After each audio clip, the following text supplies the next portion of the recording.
வணக்கம். Aim TN group 4 service free பேட்ச்ல இன்றைய வகுப்புல பொதுத்தமிழ்ல நம்ம படிக்க இருக்கிற தலைப்பு வந்து சொல் இலக்கணம் அப்படி பார்க்கலாம். சொல் இலக்கணத்துல நம்ம என்னென்னலாம் படிக்க இருக்கோம் அப்படின்றத வந்து பார்ப்போங்க. சொல் இலக்கணம் அப்படின்றது வந்து நம்ம ஃபர்ஸ்ட் எழுத்து இலக்கணம் முடிச்சாச்சு. இண்டெக்ஸ் எடுத்தீங்க அப்படின்னா வந்து 17வது பேஜ்ல வந்து சொல் இலக்கணம் இருக்கு. இதுல வந்து நம்ம இன்னைக்கு படிக்க இருக்கிற தலைப்பு வந்து மூவகை மொழி அப்படின்றது நம்ம படிக்க இருக்கோம். இதுல தனிமொழி, தொடர்மொழி, பொதுமொழினா என்ன அப்படின்றத வந்து இன்றைய வகுப்புல நம்ம படிக்க இருக்கக்கூடிய தலைப்புகள் அப்படின்னு பார்க்கிறோம். துணை தலைப்பா இருக்கு. வழக்கு அப்படின்னு எடுக்கும்போது இயல்பு வழக்குனா என்ன, இலக்கணம் உடையதுன்னா என்ன, இலக்கண போலினா என்ன, மருவுனா என்ன வந்து அப்படின்றத நம்ம தெரிஞ்சுக்க போறோம். நம்ம அன்றாட வாழ்க்கையில பயன்படுத்தக்கூடிய சில சொற்கள் வந்து நம்ம என்னன்னு சொல்றோம், இலக்கண போலி எது, மருவு எது அப்படின்றத நம்ம தெரிஞ்சுக்க போறோம். அதே மாதிரி தகுதி வழக்குல வந்து இடக்கரடக்கால் அப்படின்றது நம்ம ப்ரீவியஸ் இயர்ல கேட்டிருக்காங்க. அவர் மங்களம்னா என்ன, குழுவுக்குறினா என்ன அப்படின்றதெல்லாம் நம்ம பிவைக்கில கேட்டதுதான். அது நம்ம இன்றைய தலைப்புல வந்து படிக்க போறோம். அப்புறம் போலினா என்ன வந்து தமிழ் மொழியில வந்து போலி, அதுல வந்து முதற் போலி, இடைப்போலி, கடைப்போலி, முற்றுப்போலி சொல்லிட்டு மொத்தம் நம்ம 4 வந்து பாக்குறோம். இதுல வகை அப்படின்னு பார்த்தீங்கன்னா 3 வகை வரும். அந்த முற்றுப்போலி அப்படின்னா முற்றிலுமா போலியா வந்து என்ன இருக்கு, நம்ம அன்றாட வாழ்க்கையில பேசக்கூடிய வட்டார வழக்குல இருக்கக்கூடிய ஒன்றுதான் அப்படிங்கிறோம். அடுத்து எச்சம் அப்படின்னு எடுக்கும் போது வந்து அதுல பெயரெச்சம்னா என்ன, அதே மாதிரி வினையச்சம்னா என்ன, அதுல தெரிநிலை பெயரெச்சம்னா என்ன, குறிப்பு பெயரெச்சம்னா என்ன, அதே மாதிரி தெரிநிலை வினையச்சம்னா என்ன, குறிப்பு வினையச்சம்னா என்ன, முற்றெச்சம்னா என்ன அப்படின்னு பார்க்க போறோம். இது சென்றார் நடைபெற்ற தேர்வில் கேட்கப்பட்ட வினாக்களை நம்ம சேர்த்து இதுல டிஸ்கஸ் வந்து பண்ண போறோம். அப்புறம் கடைசியா வந்து 4 வகை சொற்கள் அப்படின்றத நம்ம படிக்க இருக்கோம். அதுல 4 வகை சொற்கள்ல வந்து நம்ம பெயர் சொல்லும், வினை சொல்லும் நம்ம இன்றைய வகுப்புல பார்த்து முடிக்க போறோம். இதுதான் நம்ம இன்றைய வகுப்புல படிக்க இருக்கக்கூடிய தலைப்புகள் அப்படின்னு பார்க்கிறோம். பக்கம் எண் 17 இருக்கு. 17 நீங்க எடுத்துக்கிட்டீங்க அப்படின்னா அங்க இருந்து நம்ம அப்படியே ஸ்டார்ட் பண்ணிடும். நம்ம ஏற்கனவே வந்து எதை முடிச்சிட்டோம் அப்படின்னா எழுத்து இலக்கணம் அப்படின்றத நம்ம கம்ப்ளீட் பண்ணியாச்சு. அதுல வந்து நீங்க வந்து ஒரு டெய்லி டெஸ்ட் அப்படின்றத நீங்க ஆப்ல வந்து போட்டுருப்பீங்க. டெஸ்ட் பேட்ச் ஜாயின் பண்ண ஸ்டூடண்ட்ஸ் அண்ட் போஸ்டல் பேட்ச்ல ஜாயின் பண்ண ஸ்டூடெண்ட்க்கு வந்து டெஸ்ட் ப்ராக்டிஸ் கொடுத்திருப்போம். அதுக்கான டிஸ்கஷன் அப்படின்றது நீங்க அட்டெண்ட் பண்ணிருப்பீங்க ஆல்ரெடி. அது வந்து அந்த கொஸ்டின் அண்ட் ஆன்சர் ஃபார்மட்ல ஒரு டிஸ்கஷன் நடந்திருக்கும். நீங்க அட்டெண்ட் பண்ணிருப்பீங்க.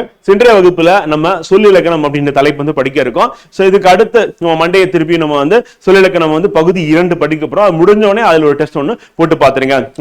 அதே மாதிரி நம்ம அந்த ஃப்ரீ மெட்டீரியல் நம்ம கிளாஸ் நம்ம எடுக்கக்கூடிய அந்த ஃப்ரீ மெட்டீரியல் நீங்க டவுன்லோட் பண்றதுக்கும் அண்ட் டெஸ்ட் பிராக்டிஸ் வந்து அதுக்கான கொஸ்டின் அண்ட் எக்ஸ்பிளனேஷன் அப்படின்றத நீங்க டவுன்லோட் பண்றதுக்கு டிஸ்கிரிப்ஷன்ல ஒரு கூகுள் ஃபார்ம் லிங்க் இருக்கு. அந்த ஃபார்மை ஃபில் அப் பண்ணுங்க. நீங்க கொடுக்கக்கூடிய அந்த நம்பர் வந்து அந்த நம்பர் வச்சு உங்களை வந்து அந்த எய்ம் டிஎன் குரூப் 4 சர்வீஸ்க்கான ஃப்ரீ பேட்ச்ல உங்களை ஆட் பண்ணிடுவாங்க. அதுல உங்களுக்கு எல்லாமே கிடைச்சிடும். இதுக்கு நீங்க பண்ண வேண்டியது ஃபார்மை ஃபில் அப் பண்ணிட்டு நம்ம விஜயகுமார் அகாடமி ஆப் நீங்க டவுன்லோட் பண்ணிட்டீங்கன்னா அந்த ஆப் நீங்க டவுன்லோட் பண்ணியிருந்தா போதும், உங்களை ஆட்டோமேட்டிக்கா ஃப்ரீ பேட்ச்ல ஆட் பண்ணிடுவாங்க. அப்படி ஆட் பண்ண உடனே நீங்க அதுல ரெகுலரா என்ன பண்ணலாம், நீங்க மெட்டீரியல்ஸ் அப்படின்றத டவுன்லோட் பண்ணிக்கலாம். டெஸ்ட் பிராக்டிஸ் நீங்க அதுல போடலாம். இது ஃப்ரீ பேட்ச்க்கானது. இது இல்லாம டெஸ்ட் பேட்ச் அப்படின்றதும் plus online batch and postal test பேட்ச்க்கு செப்பரேட்டா வந்து பாத்தீங்கன்னா பேட்ச் வந்து இருக்கு. அதுல வந்து உங்களுக்கு topic test and group discussion அப்படின்றது அது அவைல் பண்ணிக்கலாம். இப்போ நம்ம சொல் இலக்கணம் அப்படின்றது 17வது பேஜ்ல இருக்கு. எடுத்துக்கிட்டீங்க அப்படின்னா அந்த பேஜ்ல இருக்கக்கூடிய ஃபர்ஸ்ட் நம்ம பார்க்க போறது சொல் இலக்கணத்துல மூவகை மொழினா என்ன அப்படின்னு பார்க்க போறோம். இலக்கணம் வந்து 5 வகை அப்படின்னு பார்த்தோம்னா எழுத்து இலக்கணம் முடிச்சாச்சு. இப்ப சொல் இலக்கணம் மூவகை மொழி அப்படின்னு எடுக்கும்போது என்னன்னா வந்து ஒரு எழுத்து தனித்துவம். ஏன்னா ஒரே ஒரு எழுத்து கூட நம்ம வந்து ஒரு சொல்லாவும் ஒரு பொருளை தரக்கூடியதா இருக்கும். அதே மாதிரி ஒன்றுக்கும் மேற்பட்ட எழுத்துக்கள் ஒன்னா சேரும் போது பொருள் தரும் வகையில் அமைவதுதான் நம்ம என்ன சொல்றோம் அப்படின்னா சொல் அப்படின்னோம். அப்ப சொல் அப்படின்னும் போது ஒரு எழுத்தா கூட இருக்கும், ஒன்றுக்கு மேற்பட்ட எழுத்துக்களும் சேர்ந்து நமக்கு என்னன்னா சொல்லா வந்து இருக்கும் அப்படின்னு. இது வந்து இருதிணைகளும் 5 பால்களையும் கொண்டது. இருதிணை, உயர்திணை, அக்னி அப்படிங்கிறோம். 5 பால்கள் ஆண் பால், பெண் பால், ஒன்றன் பால், பலவின் பால், பலர் பால் சொல்லி பார்க்கிறோம். மொத்தம் 5 பால்களை கொண்டதா வந்து இருக்கும். மூவகை இடங்களில் வரும். மூவகை இடங்கள்லாம் என்னன்னா நமக்கு இறந்த காலம், நிகழ்காலம், எதிர்காலம் அப்படின்னு. உலக வழக்கிலும் செயல் வழக்கிலும் வரும். வெளிப்படையாகவும் குறிப்பாகவும் விளங்கும் அப்படின்னு. அப்ப இந்த மூவகை மொழி அப்படின்னு எடுக்கும் போது வந்து அது எப்படிலாம் இருக்கும் அப்படின்றத இங்க கொடுத்திருக்காங்க. நமக்கு எடுத்துக்காட்டு என்ன அப்படின்றத நமக்கு வந்து exam point of view important. அதுதான் நமக்கு தேர்வுலையும் கேட்பாங்க. அந்த நோக்கில நம்ம வந்து படிச்சோம் அப்படின்னா கரெக்டா இருக்கும். இப்ப மூவகை மொழி அப்படின்னு பார்க்கும் பொழுது நம்ம தனி மொழி எது, தொடர்மொழி எது, பொது மொழி என அப்படி சொல்லி மொத்தம் 3 வகையா வந்து பிரிக்கிறோம். அதான் மூவகை மொழி. மூணுத்துக்கும் நம்ம எக்ஸாம்ஸோட போகும்போது நமக்கு சுலபமா இருக்கும். இப்ப தனி மொழி அப்படின்னும் போது என்ன ஆகுதுன்னா அந்த இடத்துல அந்த தனி மொழியா இருக்கக்கூடியது அப்படின்றது வந்து நன்னூலார் வந்து அதுக்கான ரூல் வந்து விதி வந்து கொடுத்திருக்காரு. இதுவும் நம்ம நன்னூல்ல தான் வந்து நம்ம குறிப்பெடுத்துக்கிறோம். எங்கெல்லாம் நன்னூல் வந்து பாத்தீங்கன்னா அதுக்கான வரிகள் வந்து நமக்கு கிடைக்குதோ நன்னூல் அப்படின்றத நம்ம நினைவில் வச்சுக்கிட்டா மூவகை மொழி நன்னூல் குறிப்பு இருக்கு. அதன் அடிப்படையில ஒரு சொல் தனித்து நின்று பொருள் தருமாயின் அதுதான் நம்ம என்ன சொல்றோம்னா தனிமொழி அப்படிங்கிறோம். அப்ப தனித்து நின்று பொருள் தரக்கூடியது அப்படின்னா இப்ப உதாரணத்துக்கு வந்து பாத்தீங்கன்னா கண் படி அப்படின்னு பாக்குறோம். இது சொல் தான் வந்து. அப்ப கண் படி அப்படின்னு சொல்லு. ஆனா இது வந்து என்ன பகுக்க முடியாது. அப்ப பகாபதம் அப்படிங்கிறோம். அப்ப பகுக்க முடிஞ்சதுன்னா கண்ணன் அப்படின்னு இருக்கு, படித்தான் அப்படின்னு இருக்கு. அப்ப கண்ணன்னா கண் கூட்டல் அன் அப்படின்றத கண்ணன் வந்து நம்ம அதை பிரிக்க முடியும் வந்து. சோ படித்தான் அப்படின்னும் போது படி கூட்டல் இத்து கூட்டல் ஆண் அப்படின்னு பாக்குறோம். அப்ப நம்ம சேர்க்கும் போது அந்த ஆவையும் இத்தையும் ஒன்னா சேர்த்தீங்கன்னா அது வந்து தாவா மாறும். அப்ப படித்தான் அப்படின்னு வரும். அப்ப நம்ம பிரித்தல் இருக்கு அப்படின்னு நம்ம பார்க்க தான் போறோம். எங்கன்னா பகுபதம் பகாபதம் அப்படின்றதையும் நம்ம வந்து இந்த சொல்லிலக்கணத்திலேயே நம்ம வந்து கடைசி அடுத்த வகுப்புல நம்ம வந்து படிக்க போறோம். சோ அப்ப நம்ம எப்படி பிரிக்கிறோம் அப்படின்னா, பிரிக்க முடிஞ்சது அப்படின்னு பார்க்கும் பொழுது வந்து பாத்தீங்கன்னா பகுபதமாவும் இருக்கும், பிரிக்க முடியாத பகாபதமா இருக்கும். ரெண்டுமே இருக்கக்கூடியதான் நம்ம என்ன சொல்றோம் அப்படின்னா தனிமொழி அப்படின்னு. அப்ப நம்ம பிரிச்சாலும் வந்து பாத்தீங்கன்னா அதே பொருளை தான் நமக்கு தரப்போகுது அப்படிங்கிறோம். சோ அப்ப பிரித்தாலும் நமக்கு அதே பொருளை தரக்கூடியதா இருக்கும். அதே நேரத்துல வந்து பாத்தீங்கன்னா தனி சொல்லா வந்து இருக்கக்கூடியது அப்படின்றதான் வந்து நம்ம தனிமொழி அப்படின்ற வந்து. அப்ப பகாபதமாவும் பகுபதமாவும் இருக்கும் வந்து ஒரு சொல் தனித்து நின்று பொருள் தந்துச்சு அப்படின்னா அதுதான் வந்து தனிமொழி. இப்ப தனிமொழி அப்படின்னு படிக்கும் பொழுது சிம்பிளா தானே இருக்கு அப்படின்னு நம்ம பார்ப்போம். அடுத்து தொடர்மொழினா என்ன, அடுத்து பொதுமொழினா என்ன அப்படின்றது நம்ம பார்க்கும்போது தான் நமக்கு சில கன்ஃபியூஷன்ஸ் வரும். அப்ப தொடர்மொழி அப்படின்னா இரண்டு அல்லது அதற்கு மேற்பட்ட தனிமொழிகள் தொடர்ந்து வந்து அப்படிங்கிறோம். அப்ப இரண்டு அல்லது அதற்கு மேற்பட்ட தனிமொழிகள் அப்படின்னா இப்ப ஏற்கனவே பார்த்தோம், கண் பார்த்தோம், படி பார்த்தோம், கண்ணன் பார்த்தோம், படித்தான் அப்படின்னு பார்த்தோம். இப்ப என்ன ஆகுதுன்னா இந்த கண்ணன் அப்படின்னும் போது அதோட இன்னொரு சொல்லி நம்ம சேர்க்கிறோம், கண்ணன் வந்தான் அப்படிங்கிறோம். அப்ப கண்ணன் வந்தான் அப்படின்னும் போது இரண்டு அல்லது அதற்கு மேற்பட்ட தனிமொழிகள். இப்ப கண்ணன் அப்படின்றது தனியாவும் வந்தான் அப்படின்றது தனியாவும் இருக்கு. அப்ப இது ரெண்டும் ஒன்னா சேரும் பொழுதுதான் நம்ம என்ன சொல்றோம்னா அது தொடர்மொழி. அப்ப தொடர்ந்து வந்து பொருள் தரக்கூடிய. அப்ப கண்ணன் வந்தான், மலர் வீட்டுக்கு சென்றால் அப்படின்னும் அது வந்து தொடர்மொழி. அப்ப தனிமொழிக்கு தொடர்மொழிக்கு அப்படின்றது என்ன வித்தியாசம் அப்படின்னா வந்து இரண்டு அதுக்கு மேற்பட்ட சொற்கள் வந்தா அது வந்து தொடர்மொழி. தனிமொழி அப்படின்னா ஒரே ஒரு சொல்லலாம். அடுத்து பொதுமொழி அப்படின்னும் போது என்ன ஆகுது அப்படின்னா இங்க சொல் தனித்து நின்று ஒரு பொருளையும் வந்து அதே பொருள் வந்து பாத்தீங்கன்னா பிரிந்து நின்று வேறொரு பொருளையும் தந்தாதான் நம்ம என்ன சொல்லலாம் அப்படின்னா வந்து பொதுமொழி அப்படின்னோம். இப்ப பொதுமொழியில நமக்கு என்ன ஆகும் அப்படின்னு வந்து பாத்தீங்கன்னா இப்ப உதாரணத்துக்கு எட்டு அப்படின்னு இருக்கு வந்து இது வந்து தனிமொழியா அல்லது பொதுமொழியா அப்படின்னும் போது எட்டு அப்படின்றது என்னை குறிக்கும். அதே எட்டு வந்து பாத்தீங்கன்னா நம்ம பிரித்தால் என்ன வரும்னா எல் குட்டல் தூ அப்படின்னு பார்க்கிறோம். அப்ப எல்லை உன் அப்படின்ற பொருளை தரக்கூடியதா வந்து இருக்கு அப்படின்னு. சோ அதனால அதை நம்ம என்ன சொல்றோம் அப்படின்னா வந்து பொதுமொழி அப்படின்னு நம்ம சொல்றோம் வந்து. அதே மாதிரி வேங்கை அப்படின்னும் போது வந்து நமக்கு ஒரு பொருளை தரும். அந்த பொருள் என்ன அப்படின்னா வந்து மரத்தை வந்து குறிக்கும் அப்படின்னு. அதே வந்து நம்ம பிரிச்சோம் அப்படின்னா வேங்கை அப்படின்றது வேம் கூட்டல் கை அப்படின்னு பிரிப்போம். அப்ப வேம் கூட்டல் கை அப்படின்னா வேகின்ற கை அப்படின்ற பொருளை தரக்கூடியதா இருக்கும். அப்ப பிரித்தால் வந்து வேறொரு பொருளையும் தனித்து நின்று ஒரு பொருளையும் தருவதுதான் நம்ம என்ன சொல்றோம் அப்படின்னா பொதுமொழி அப்படிங்கிறோம். அப்ப நம்ம இங்க பார்க்கக்கூடிய எடுத்துக்காட்டு மட்டும் நீங்க தெரிஞ்சுதா போதும். கேள்வி கேட்டாலும் இதுதான் கேட்பாங்க. இந்த எக்ஸாம்பிள்ஸை நீங்க ஞாபகம் வச்சுக்கோங்க. இதை வச்சு நீங்க எக்ஸாம்ல ஆன்சர் பண்ணிடலாம் அப்படிங்கிறோம். அப்ப பிரிக்க முடியுமா பிரிக்க முடியாதா அப்படின்னு பார்க்கும் பொழுது பிரிக்கவும் முடியுது. ஆனா வேறொரு பொருளை தந்தா அதை நம்ம என்ன சொல்லணும் அப்படின்னா தொடர்மொழி அப்படிங்கிறோம். அதே வந்து பிரித்தாலும் அதே பொருளை தந்தால் அது வந்து தனிமொழி. இரண்டுக்கு மேற்பட்ட சொற்கள் இருந்தா அது வந்து தொடர்மொழி அப்படிங்கிறோம். அப்ப தனிமொழி அப்படின்னா ஒரு சொல்லா இருக்கலாம் வந்து அது பிரித்தாலும் அதே பொருளை தந்தா அது வந்து தனிமொழி. அதே வந்து ஒரு சொல் ஆனா பிரித்தால் வேறொரு பொருளை தந்தால் அது வந்து பொதுமொழி. வந்து இரண்டுக்கு மேற்பட்ட சொற்கள் வந்தா அது வந்து தொடர்மொழி. அவ்வளவுதான். இது ஞாபகம் வச்சுக்க வேண்டியதா. இப்ப இந்த எடுத்துக்காட்டை ஞாபகம் வச்சுட்டீங்க அப்படின்னா போதும் அப்படிங்கிறோம். அவ்வளவுதான், சிம்பிளா நம்ம முடிச்சுக்கலாம். அப்ப மூவகை மொழி அப்படின்றது உங்களுக்கு தெளிவா புரிஞ்சிருக்கும்னு நினைக்கிறேன். தனிமொழி, அடுத்து தொடர்மொழி, அடுத்து பொதுமொழி. தனிமொழி அப்படின்றதுக்கு எடுத்துக்காட்டு அப்படின்னா கண்ணன், அதே வந்து படித்தான் அப்படி இருக்கு. இதெல்லாம் வந்து தனிமொழி அப்படிங்கிறோம். சோ அப்ப கண்ணன் அப்படின்னா பிரிச்சானா கண் கூட்டல் அண்ணு இருக்கும் வந்து வேறொரு பொருளை தராது. படித்தானா படி கூட்டல் இத்து கூட்டல் ஆண் அப்படின்னு பார்க்கிறோம், வேறொரு பொருளை தராது வந்து. இப்ப அதே வந்து பாத்தீங்கன்னா எட்டு அப்படின்னும் போது நம்ம எப்படி பிரிக்கிறோம் அப்படின்னா வந்து பாத்தீங்கன்னா எல் குட்டல் தூ அப்படின்றது பிரிக்கலாம். அப்ப என்னையும் குறிக்கும். அப்ப எல்லை உன் என்பதை குறிக்கும் அப்படிங்கிறோம். அதே மாதிரிதான் வேங்கை அப்படின்றது வேம் கூட்டல் கை, அப்ப வேகின்ற கை வேறொரு பொருளை தருது.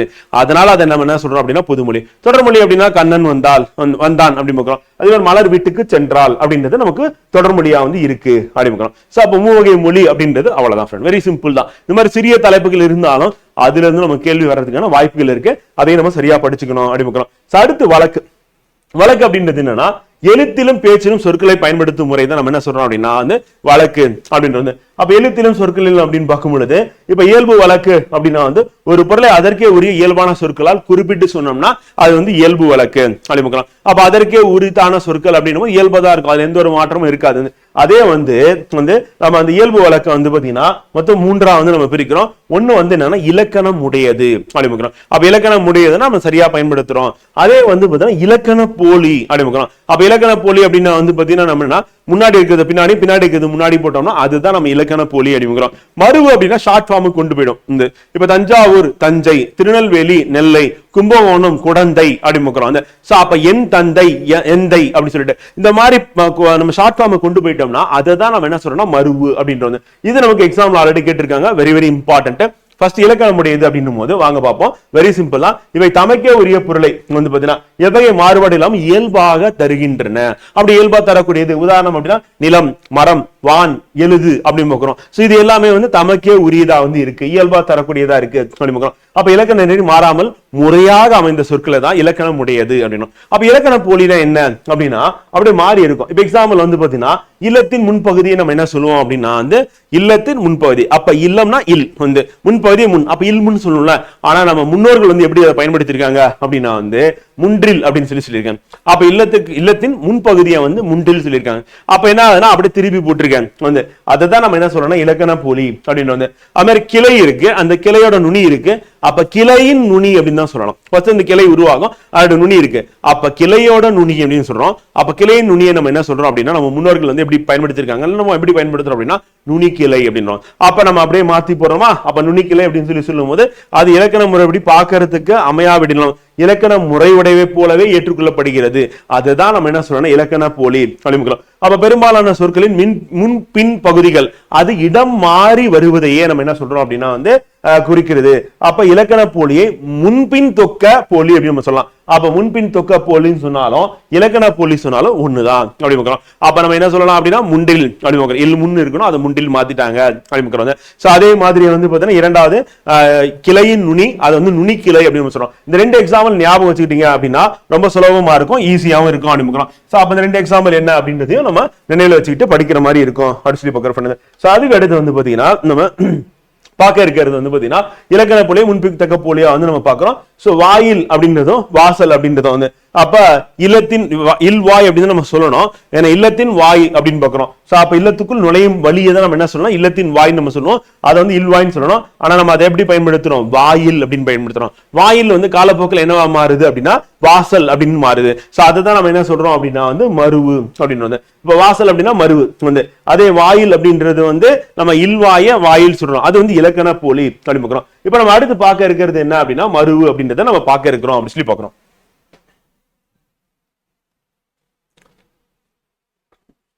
இப்ப மருவு அப்படின்னு நம்ம எடுத்துக்கும் போது ஃப்ரெண்ட் வந்து நம்ம இது அன்றாட வாழ்க்கையில நம்ம பல இடங்கள்ல வந்து பாத்தீங்கன்னா இந்த ஷார்ட் ஃபார்ம்ல நம்ம சொல்றதுன்னு சொன்னல, சோ அது எல்லாமே மருவா தான் இருக்கு அப்படின்னு பாக்குறோம். சோ என்ன அப்படின்றத பாத்துருவாங்க.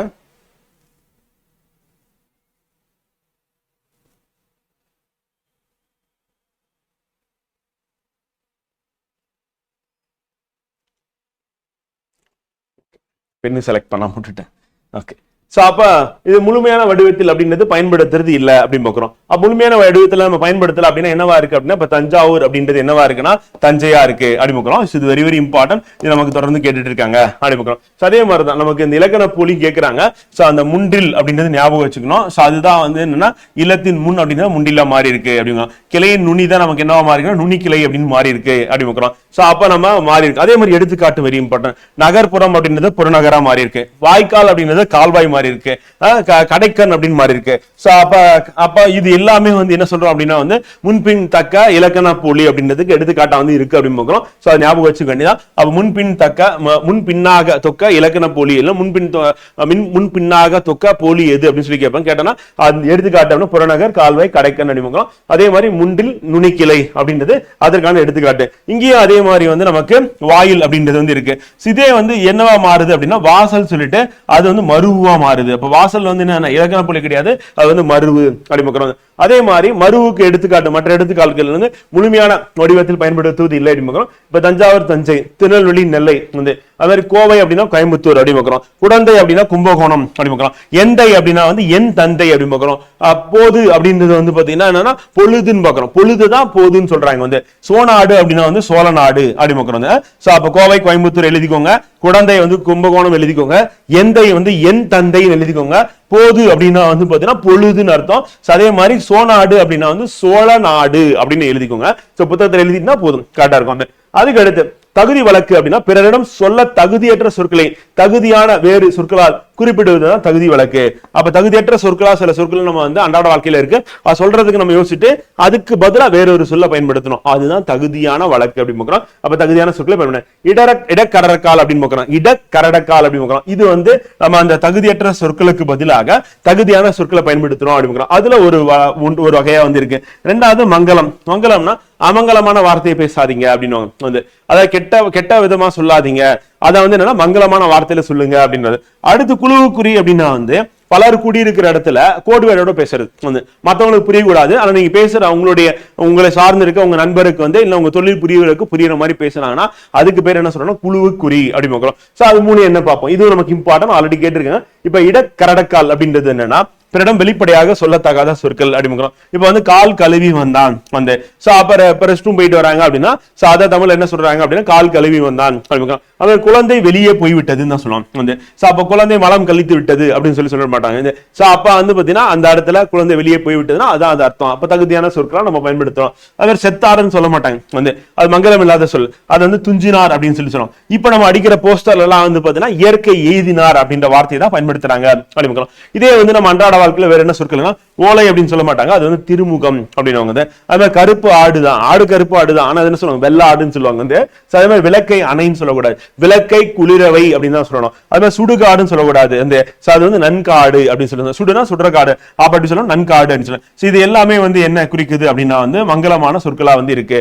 அப்ப அமங்கலமா இல்லாம மங்களமான வார்த்தைகளை பயன்படுத்துறது அப்படின்னு பார்க்கணும். அடுத்து குழுவுக்குறி அப்படின்னும் போது பலர் கூடியிருக்கும் இடத்தில் சிலர் மட்டுமே தமக்குள் சில சொற்களை பயன்படுத்துவாங்க. இப்ப உதாரணத்துக்கு வந்து பொன்னை வந்து என்ன சொல்றாங்கன்னா பரின்னு சொல்றாங்க. யார் சொல்றாங்கன்னா பொற்கொள்ளர்கள். அப்ப பொற்கொள்ளர்கள் அவங்க பேசிக்கும் போது அப்ப பொன்னைன்னா தங்கம், தங்கத்தை வந்து என்ன பண்ணா பரி அப்படின்னு சொல்றாங்க. அப்புறம் ஆடையை வந்து காரை எனல், யாருன்னா யானை பாகர் வந்து, அப்ப யானை பாகர் வந்து பேசும்போது ஆடையை வந்து காரை அப்படின்னு சொல்லி வார்த்தையை வந்து பயன்படுத்துறாங்க அப்படிங்க. இது வந்து குழுவுக்குறிக்கான எடுத்துக்காட்டு.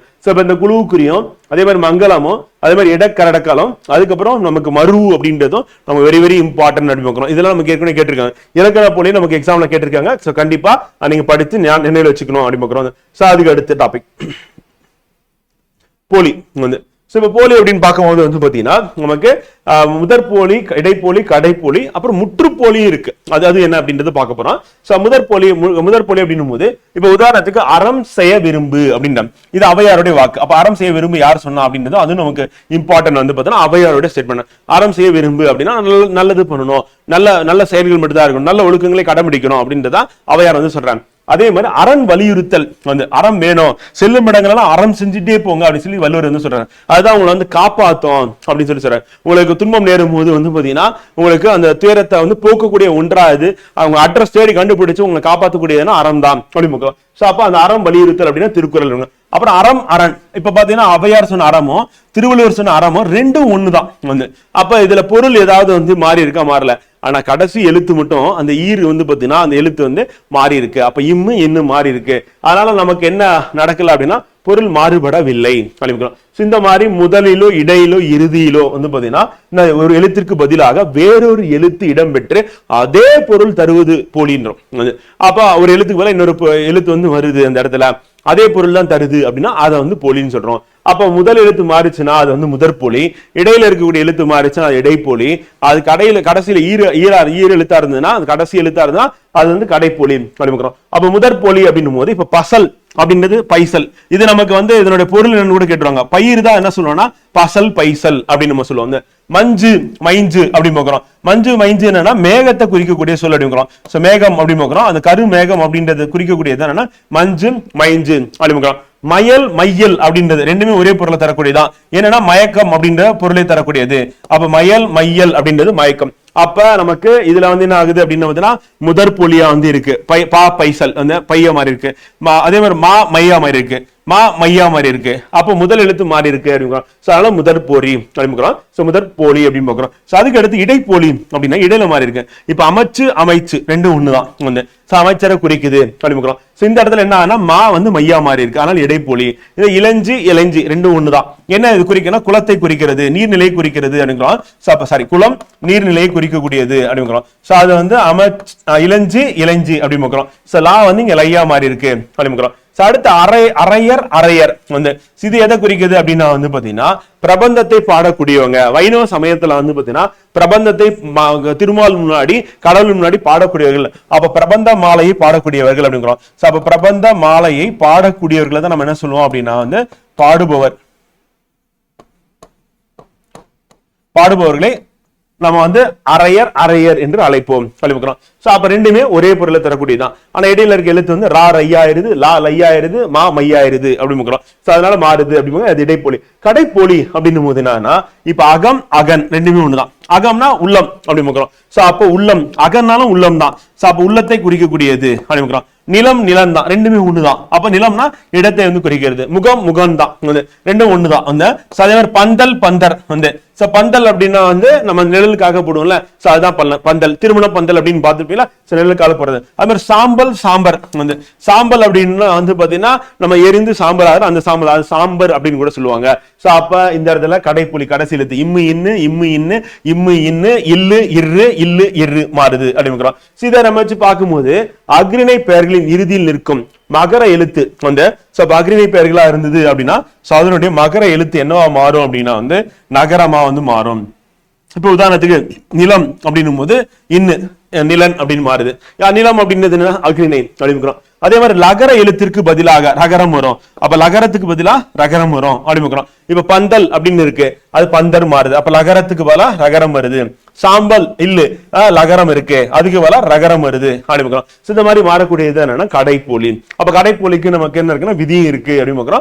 அதே மாதிரி கடைப்பொலினா கடைசி எழுத்து மாறி இருக்கும், ஆனா பொருள் மாறாது அப்படின்னு தான் கடைப்பொலி. முற்றும் போலினா எல்லாமே மாறிடுது. உதாரணத்துக்கு 5 நம்ம என்ன சொல்லுவோம் அன்றாட வாழ்க்கையில் 5ன்னு சொல்லுவோம். இப்ப ஐக்கு பதிலா ஆ வந்துருச்சு, இந்துக்கு பதிலா இஞ்சு வந்துருச்சு, தூக்கு பதிலா சூ வந்துருச்சு. அப்ப 5 அப்படின்றது 5 மாறி இருக்கு அப்படின்னு. இது என்ன சொல்றோம்னா முற்றுப்போலி அப்படின்னா அதுவும் ஈஸியா தானே இருக்கு.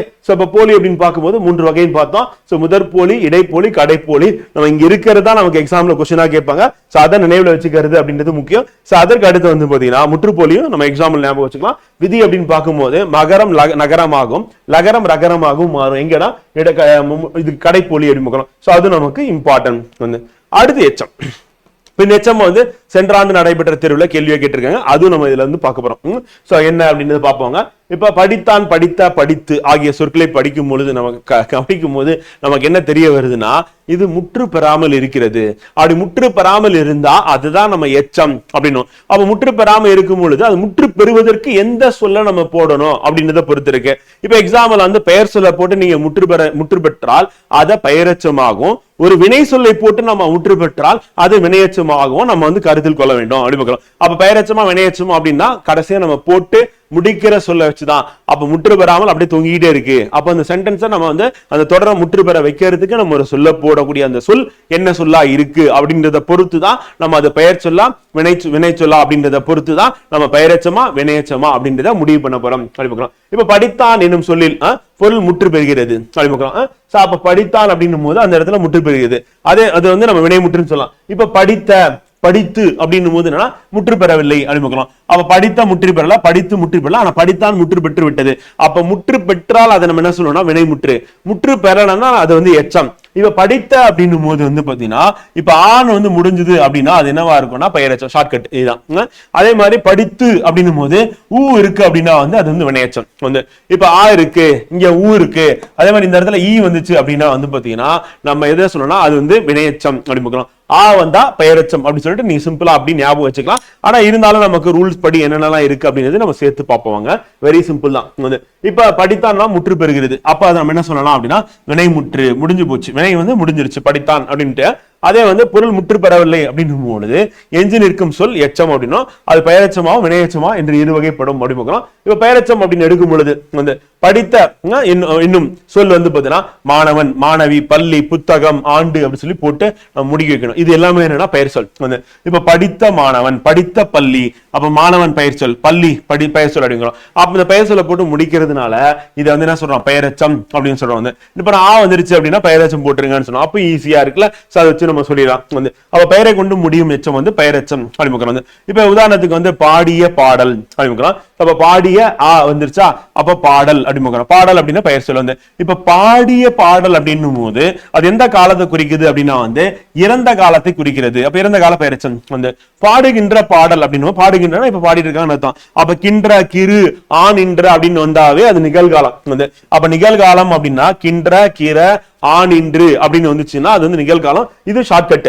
வந்து அப்ப நிகழ்காலத்துக்கு வந்து பாடும் பாடல் அப்படின்னு போது என்னன்னா எதிர்காலம். அப்ப பாடும் பாடல் என்ன அப்படின்னு கேட்டாங்கன்னா பாட போறாங்க அப்படின்னு அர்த்தம். அது வந்து எதிர்காலம். இது வந்து நமக்கு எக்ஸாம்ல கேட்டாங்க. இப்ப ரீசெண்டா நடந்த எக்ஸாம்ல கேட்டாங்க. அதை நம்ம ஸ்டார் போட்டு கொடுத்திருக்கோம். வந்து சோ அப்ப நமக்கு பெயரெச்சம் அப்படின்னு பார்க்கும்போது நிகழ்காலமா, இறந்த காலமா, எதிர்காலமா அப்படின்றத வச்சு நம்ம முடிவு பண்ணலாம். சோ அது வந்து என்னன்னா அந்த சொல்ல வச்சு நம்ம சொல்லிடலாம். பாடிய அப்படின்னா இறந்த காலம், பாடுகின்ற கின்ற கிர ஆனின்ற அப்படின்னு சொல்லி முடிஞ்சதுன்னா அதை வந்து நம்ம என்ன சொல்லணும்னா நிகழ்காலம். வந்து பாடும் பாடல் அப்படின்னா அது வந்து எதிர்காலம் அப்படின்னு. இப்ப காலம் தெரிஞ்சிருச்சு அப்படின்னா அதை நம்ம என்ன சொல்லுவோம் அப்படின்னா வந்து தெருநிலை பெயரெச்சம் அப்படின்னு பார்க்கிறோம். காலம் தெரியல அப்படின்னா வந்து அதை வந்து குறிப்பு பெயரெச்சம் அப்படின்னு சொல்லுவோம். பண்பை மட்டும்தான் வெளிப்படுத்தும், காலத்தை வெளிப்படுத்தாது அப்படிங்கிறோம். அப்ப பண்பை வெளிப்படுத்தி காலத்தை வெளிப்படுத்தலைன்னா அது குறிப்பு பெயரெச்சம். காலத்தை வெளிப்படுத்திருச்சு அப்படின்னா வந்து கண்டிப்பா காலத்தையும் செயலையும் வெளிப்படுத்திருச்சுன்னா அதை நம்ம என்ன சொல்லுவோம், தெரிநிலை பெயரெச்சம் அப்படின்னா. அப்ப பெயரெச்சத்தை நம்ம திருப்பி என்ன பண்றோம்னா ரெண்டா பிரிக்கிறோம். ஒண்ணு என்னப்பா அப்படின்னா வந்து பாத்தீங்கன்னா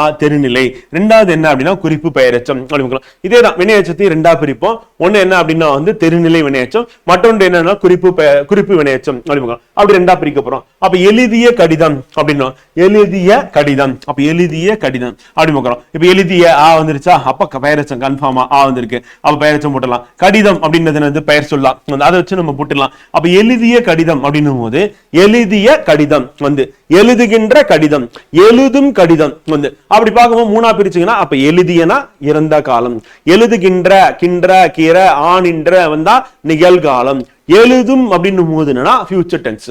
அப்ப நம்ம ஃபியூச்சர்ல போகும்போது எதிர்காலத்துல போகும்போது நமக்கு என்ன ஆகுது அப்படின்னா வந்து அப்ப எதிர்காலம் அப்படின்னு. அப்ப இறந்த காலத்தையும் வந்து அப்புறம் செயல் தெளிவா தெரியுதா, என்னது எழுதியிருக்காங்க அதான் செயல் வந்து. அப்ப செயல் தெரியுது, காலம் தெரியுது, ரெண்டும் தெரிஞ்சா நம்ம என்ன சொல்லணும், அத தெரிநிலை பெயரெச்சம். ஃபர்ஸ்ட் டைம் கேட்கும் போது வந்து நமக்கு ஈஸியா இருக்கிற மாதிரி தான் இருக்கும். நாளைக்கு கேட்டா உடனே மறந்துடும், பதில் வராது. சோ அதனால நம்ம என்ன பண்ணணும், ரிவிஷன் பண்ணணும் அப்படிங்கிறோம். சோ அப்ப நம்ம அடுத்த மண்டே கிளாஸ் வரையும் நீங்க என்ன பண்றீங்கன்னா இது இன்னும் நம்ம நடத்தணுமோ அதெல்லாம் நல்லா ரிவைஸ் பண்ணுங்க. சோ மட்டும் பண்ணீங்கன்னாவே போதும் அப்படிங்கிறோம். நம்ம எக்ஸாம் சிறப்பா வந்து எழுதிடலாம். அப்ப இறந்த காலத்தையும் செயலையும் தெளிவாக காட்டுகிறது, அதனாலதான் தெரிநிலை பெயரெச்சம். அப்ப செயலையும் காலத்தையும் வெளிப்படையாக காட்டுவதுன்னா தெரிநிலை பெயரெச்சம். இப்ப கூற்று அப்படின்னு போட்டு என்ன பண்ணுவாங்கன்னா இது வந்து இப்ப எழுதிய கடிதம் செயலையும் இறந்த காலத்தையும் தெளிவாக காட்டுகிறது, அதனால இதை வந்து நம்ம வந்து தெரிநிலை பெயரெச்சம் சொல்லி காரணம் கொடுப்பாங்க. அப்ப கூற்று காரணமா கொடுத்தாலும் போடுற மாதிரி இருக்கும். அப்ப அதை சரியா விளக்குச்சு அப்படின்னா அது சரியான காரணம் அப்படின்றத போட்டு போயிடலாம். அடுத்து சிறிய கடிதம் வந்து இப்ப என்ன சிறிய கடிதம் அப்படின்னும் போது என்ன ஆகுதுன்னா அது என்னன்னா பண்பை குறிக்கிறது. ஒரு சின்ன ஒரு லெட்டர்ப்பா அப்படின்றோம். அப்ப சின்ன லெட்டர் அப்படின்னும் போது நமக்கு என்ன தோணும் அப்படின்னா வந்து அதுல இருக்க கண்டென்ட் வந்து பாத்தீங்கன்னா சாதாரண விஷயத்தை பேசுதா, லெட்டர் சிறுசா இருக்கா, இல்லைன்னா வந்து நேரத்தை வந்து குறிக்குதா. அப்ப நம்ம புரியாம இருக்குல்ல, அதாவது காலமும் நமக்கு தெரியல. அந்த சிறிய கடிதம் அப்படின்னும் போது அது எழுதிட்டாங்களா, எழுதுறாங்களா, எழுத போறாங்களா அப்படின்னும் போது காலத்தை காட்டவே இல்லை. அப்ப இங்க காலத்தை காட்டல அப்படின்னும் போது காலத்தை அறிய முடியவில்லை அப்படின்னு எடுத்துக்கிட்டோம் அப்படின்னா வந்து அதே மாதிரி செயலையோ காலத்தையோ ரெண்டுத்துல ஏதாவது ஒண்ணு காட்டல அப்படின்னா அதை வந்து நம்ம என்ன சொல்லணும்னா பண்பினை மட்டும் குறிப்பாக, சிறிய அப்படின்றது பண்பு வந்து, அப்ப அந்த சிறிய அப்படின்னா பண்பினை மட்டும் குறிப்பாக உணர்த்துச்சு அப்படின்னா அதுதான் நம்ம என்ன சொல்றோம் அப்படின்னா வந்து நம்ம இது இந்த இடத்துல வந்து பாத்தீங்கன்னா குறிப்பு பெயரெச்சம் அப்படின்றோம். சோ அப்ப செயலையோ காலத்தையோ தெளிவாக காட்டாமல் பண்பினை மட்டும் குறிப்பாக காட்டும் பெயரெச்சம் குறிப்பு பெயரெச்சம் என அறியப்படுகிறது அப்படிங்கிறோம். சோ அப்ப காலத்தையோ பண்பையோ நம்ம என்ன பண்ணலாம், செயலையோ காலத்தையோ அறிய முடியவில்லை அப்படிங்கிறோம். ஆனா என்ன அறிஞ்சுக்கிட்டோம் அப்படின்னா வந்து பண்பினை மட்டும் நம்ம அறிஞ்சிட்டோம், சிறிய அப்படின்ற ஒரு பண்பு அப்படிங்கிறோம், அது அறிஞ்சுக்கிட்டோம். அப்ப காலத்தை உங்களால வந்து அதுல வந்து நம்ம கண்டுபிடிக்க முடியல அப்படின்னா அது என்ன சொல்லிடணும் அப்படின்னு பாத்தீங்கன்னா நம்ம சொல்ல வேண்டியது குறிப்பு பெயரெச்சம். காலம் இருந்ததுன்னா தெரிநிலை பெயரெச்சம், அவ்வளவு முடிஞ்சு போச்சு. அப்ப பெயரெச்சம்னா ஆ வந்தா பெயரெச்சம். அந்த ஆ வந்து ஆறக்கூடிய பெயரெச்சத்துல நம்ம என்ன பண்ணோம், நிகழ்காலம், இறந்த காலம், நிகழ்காலம், எதிர்காலம், அப்படி மூணா நம்ம பிரிச்சாச்சு. இப்ப அடுத்து வந்து பெயரச்சத்தை நம்ம ரெண்டா வந்து பிரிக்கும் போது தெரிநிலை பெயரச்சம், குறிப்பு பெயரச்சம். தெரிநிலைனா காலம் காட்டும், செயலை சொல்லும். அதே குறிப்பு பெயரச்சம்னா காலத்தை காட்டாது, செயலை சொல்லாது, பண்பை மட்டும்தான் குறிப்பால் உணர்த்தும் அப்படின்னு. சோ இப்ப இது முடிஞ்சிருச்சு. அடுத்து நம்ம திருப்பி வந்து எதுக்கு போலாம் அப்படின்னா வினையச்சத்துக்கு போயிட்டு திருப்பி நம்ம வந்து ப்ரீவியஸ் கொஸ்டின்ல என்ன சொல்லியிருக்காங்க அப்படின்றத வந்து பார்ப்போங்க. இப்ப வினையச்சம் அப்படின்னும் போது படித்து என்னும் சொல் வந்து என்ன சொல்றாங்கன்னா இப்ப படித்து அப்படின்னு பார்க்கிறோம். அப்ப படித்து அப்படின்னா அதே மாதிரி நம்ம அங்க ஆ பார்த்தா பெயரச்சம், இங்க வந்து ஊ இ அப்படின்னு வந்துச்சு அப்படின்னா வந்து அது வினையச்சம் அப்படின்னு நம்ம சொல்லுவோம். இப்ப எழுதி அப்படின்னும் போது ஈ வரும், வந்து படித்து அப்படின்னும் ஊ வரும். அப்ப ஊ அல்லது ஈ வந்தது அப்படின்னாவே அது வினையச்சம் முடிவு பண்ணிக்கோங்க. அது இல்லாம ஒரு வினையச்சம் அப்படின்னும் போது வினைமுற்றை கொண்டுதான் முடியணும். அப்ப வினைமுற்றை கொண்டு முடிஞ்சதுன்னா அது வந்து அது வினையச்சம். பெயர் சொல்லை கொண்டு முடிஞ்சதுன்னா அது வந்து பெயரச்சம். அப்ப இங்க என்ன ஆகுதுன்னா வினைச்சொற்கள் ஒன்றை, அதாவது இந்த கண்டிப்பா அந்த வினை வந்து முற்று பெறணும். அப்போ ஒரு வினை சொல்லை கொண்டுதான் முடியுது.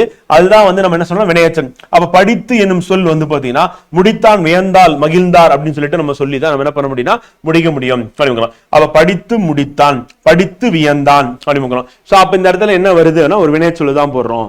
அப்ப வினைச்சொல்ல போட்ட உடனே அது முற்று பெற்று விடுகிறது அப்படிங்கிறோம். அதனால என்ன சொல்றோம்னா இது வினையச்சம் அப்படிங்கிறோம். அப்ப வினையச்சம்னா வினையை கொண்டுதான் முடியணும் அப்படிங்கிறோம். ஆக பெயரச்சம்னா பெயர் சொல்லை கொண்டுதான் முடியணும். இப்ப முடித்தான், வியந்தான் அப்படின்னு போது என்ன ஆகுதுன்னா அந்த இடத்துல என்ன சொல்ல முடியாது, பெயர் சொல்ல முடியாது. அப்ப பெயர் சொல் அப்படின்னா வந்து பாத்தீங்கன்னா நமக்கு அங்க செயல் இருக்கக்கூடாது, பெயரை மட்டும் தான் குறிக்கணும் அப்படிங்கிறோம். சோ அப்ப பெயரை மட்டும் குறிச்சதுன்னா அதுதான் வந்து பெயர் சொல்லா வந்து இருக்கும். இப்ப நம்ம எக்ஸாம்பிள் இங்க பார்க்கும்போது மாணவன் பள்ளின்னு பார்த்தோம், அது எல்லாமே பெயர் தான். இப்ப முடிகிற இடத்துல வந்து இப்ப படித்த மாணவன், படித்த பள்ளி அப்படிங்கிறோம். இப்ப படித்து முடித்தான், படித்து வியந்தான் அப்படின்னு நம்ம போடுற மாதிரி இருக்கும்.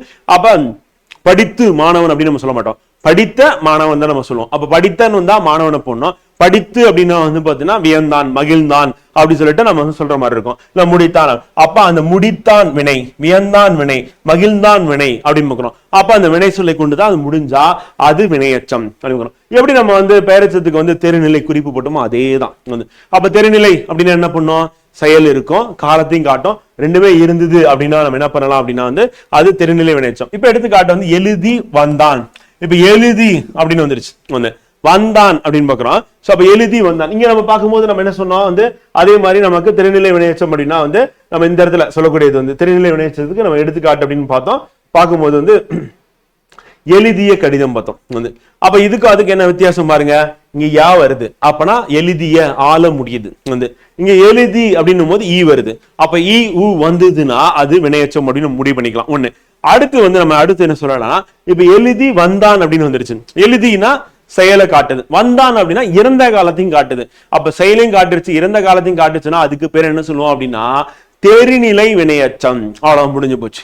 அப்ப இதுக்கும் என்னது தெரிநிலை பெயரச்சம் சொன்னோம். ஏன் சொன்னோம் அப்படின்னா வந்து எழுதிய கடிதம் அப்படின்னு பாக்குறோம். இங்க கடிதம் அப்படின்றது என்னது பெயர் சொல், இங்க வந்தான் அப்படின்றது என்னது வினை சொல். அப்ப இங்க பெயர் சொல்லை கொண்டு முடிஞ்சதுனால இது தெரிநிலை பெயரச்சமா இருக்கு, இது வினை சொல்லை கொண்டு முடிஞ்சதுனால இது தெரிநிலை வினையச்சமா இருக்கு. அதே பெயரச்சமா வினையச்சமா நம்ம சொல்லும் போது என்ன பண்ணுவோம், எழுதி இங்க எழுதிய அப்படின்னு வந்திருக்கு. அப்ப ரெண்டுத்துக்கு வித்தியாசம், ஆ வருது இங்க வந்து ஈ வருது அப்படின்னு பாக்குறோம். இப்ப உங்களுக்கு தெளிவா புரிஞ்சிருக்கும். அடுத்து செயலையும் காலத்தையும் வெளிப்படையாக தெரியுமாறு காட்டு வினையச்சம் தான் தெரிநிலை வினையச்சம். அப்ப தெரிநிலை வினையச்சத்துக்கான எடுத்துக்காட்டு அப்படிங்கிறோம். அதே வந்து மெல்ல வந்தான் வந்து, இப்ப மெல்ல அப்படின்னா வந்து என்ன அர்த்தம்னா சத்தமே இல்லாம வந்தானா, இல்லைன்னா என்ன ஆகுனா ரொம்ப ஸ்லோவா நடந்து வந்தானா, டைம் அதிகமா எடுத்துக்கிட்டானா. அப்ப ரெண்டுத்துல நம்ம எதுன்னு நமக்கு தெரியல. அப்ப மெல்ல வந்தான் அப்படின்னும் போது நம்ம இந்த இடத்துல அந்த மெதுவாக நடந்து வந்தானா, மெதுவாக சத்தம் இல்லாமல் நடந்து வந்தானா, அல்லது டைம் அதிகமா எடுத்துக்கிட்டானா தெரியல. அப்ப என்ன நடந்துடல. ஆக மொத்தத்துல பண்பை மட்டும் நம்ம காமிக்குது, என்னது எந்த ஒரு சத்தமும் இல்லாம இல்ல மெதுவா நடந்து வரும்போது சத்தம் இருக்காது, வேகமா வரும்போது சத்தம் கேட்கும். அதே மாதிரி நமக்கு வந்து எந்த ஒரு இது இல்லாம ஆர்ப்பாட்டம் இல்லாம வந்திருக்காங்க அப்படின்னு மறுபடியும் எடுத்துக்கலாம். ஆக மொத்தத்துல நமக்கு வந்து மெல்ல வந்தான் அப்படின்னு பாக்குறோம். மெல்ல வந்தான் அப்படின்னும் போது என்ன ஆகும், நம்ம இந்த இடத்துல என்ன வரல, பண்பை தான் குறிக்குது, காலத்தை வெளிப்படையாக சொல்ல அப்படின்னு. அப்ப வந்தான் அப்படின்னு பாக்குறோம். அப்ப வந்தான் அப்படின்னும் போது நம்ம இறந்த காலம் அப்படின்னு முடிவு பண்ணிடுவாரு. மெல்ல வந்தான் அப்படின்னும் போது வந்து பாத்தீங்கன்னா அந்த இடத்துல நமக்கு காலம் அப்படின்றது சரியா தெரியல அப்படிங்கிறோம். சோ அப்ப மெல்ல அப்படின்றது வந்து பாத்தீங்கன்னா நமக்கு தெரியல அப்படிங்கிறோம். சோ அப்ப அதனால காலத்தை வெளிப்படையாக காட்டவில்லை அப்படிங்கிறோம், பண்பை மட்டும் உணர்த்துகிறது அப்படிங்கிறோம். அப்படி உணர்த்துச்சுன்னா அதை நம்ம என்ன சொல்லுவோம், குறிப்பு வினையச்சம் அப்படிங்க. அதேதான் அங்கேயும் குறிப்பு இங்கேயும் குறிப்பு தான், ஆனா இது வந்து வினையச்சம். ஏன்னா வந்தான் அப்படின்றது செயல் வந்து. அப்ப செயல் இருக்கிறதுனால நம்ம என்ன பண்ணணும் அப்படின்னா வந்து அது வினையச்சமா வந்து போய் முடியுது.